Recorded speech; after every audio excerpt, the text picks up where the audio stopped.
What's up, guys? It's Rey-Jay back with another video, and in this one I want to break down what's happening with SPY, Tesla, and the overall market. Just notes that I am not a financial planner, so take nothing I say as financial advice.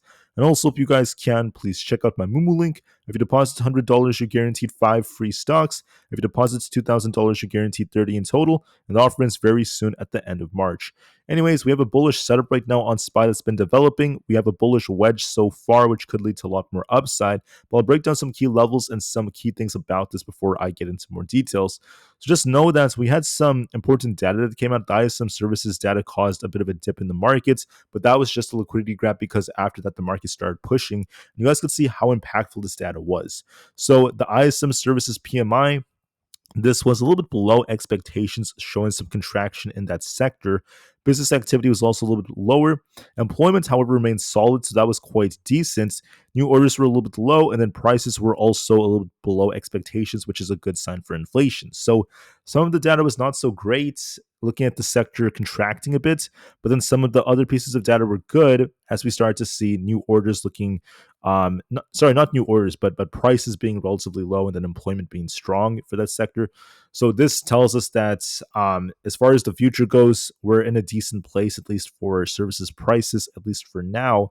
And overall, the data was mixed. The market got a nuanced reaction with a bit of a sell-off back down to about the 598. SPY fell only to get bought back up. But what's good about this is this solidified this bullish wedge right now that's still developing on SPY. So here's what's going on. So if SPY is bearish, just hypothetically, you want to see this thing dump and you want to see it go all the way down to 598 and lose that. If we hold below that, then yes, there's going to be a risk of us coming down to like 595. As of right now, we're not even close to that. We're not even close to 593 right now. We're over 3 points away. And what's important about that is we have a bullish wedge. So typically what happens is you hit resistance, which was at 602.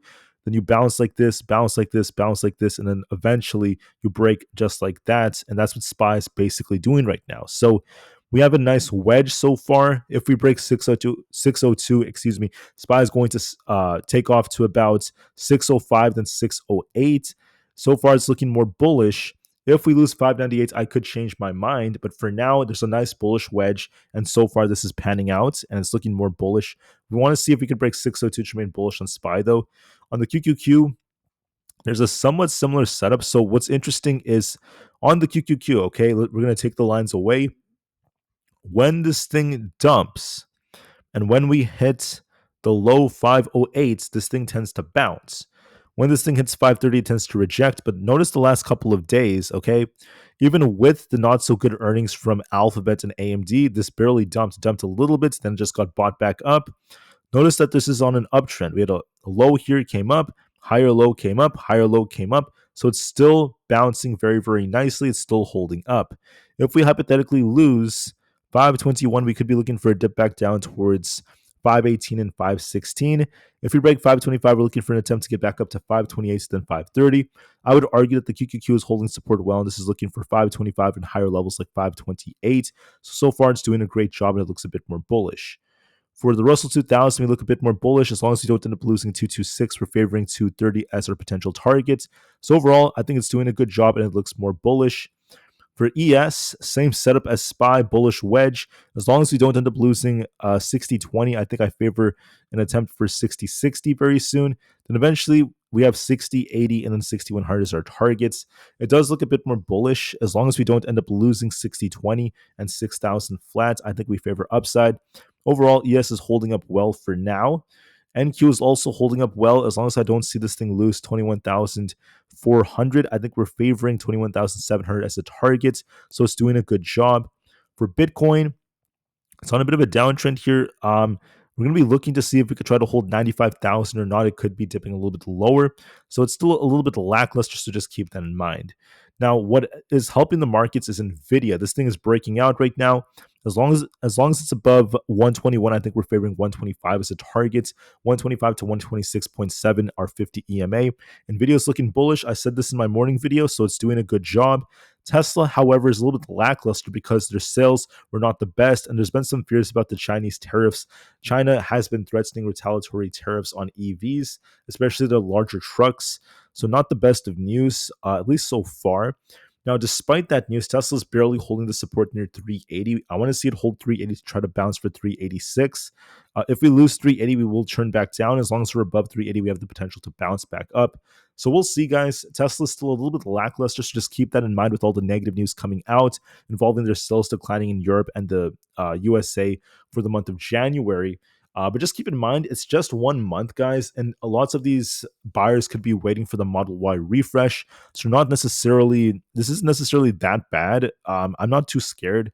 I'm going to be very, very patient with the data, at least nonetheless. We need to give it more time to unfold. For Apple, as long as we don't lose 226 or 225, I think we're favoring a bounce for 232 to fill this gap up above.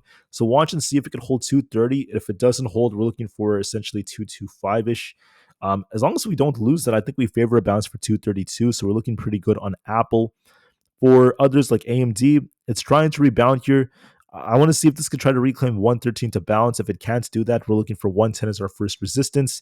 For now, it's very lackluster, but we'll see if we try to reclaim support or not. On coin, we're in the middle between 285 as resistance and 277.5 as support. We're stuck in between these levels. It could try to bounce for 285, but we'll see just to be safe. For others out there, we also have Amazon. This is a little bit weak because of what happened with Google slash Alphabet's earnings. So watch 234 to 233 is our support, and we'll see if we bounce. I think it could be dipping a tiny bit more to about 234, and we'll see if buyers defend it around there. Meta is holding 700. We'll have to see if 700 holds or not. If it doesn't hold, we could be testing 691, and then we should bounce around there. So it's just barely holding 700 and shuffling around there, so just keep that in mind. Microsoft is finally trying to bounce. There's a good sign it just tried to base right here. So I want to see if this could break past 412. If it breaks, we're looking for essentially 415. But overall, I think it's doing a good job. Google also has support right here around this 191 area to 189. We have to see if that range holds for this to try to rebound. So give this some time as well. But overall, it's holding support quite nicely. But with that being said, guys, I want to thank you all so much for listening. As far as the market goes, as of right now, we look more bullish. We'll see if this wedge holds and if we could break past 602. Right now, we do look more bullish, but we'll see just to be safe. I'm always open-minded to any possibility. So just let's see if we break 602 to remain more bullish. There's a nice bullish wedge and a good setup so far on SPY.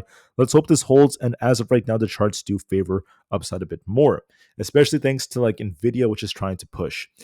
For now, I'm going to be very patient with this. I did warn you guys there's going to be a lot of volatility coming with this data release. We saw SPY dump about almost 4 points. Then now it's getting bought back up. So you guys can see there was quite a bit of volatility, which is quite good. And there is more upside potential. So we'll see if the levels hold. Watch my levels just to be safe, guys. Thank you all so much for listening. Have a good one. And I'll be back in a couple of hours for another update. Thank you for listening. Peace out.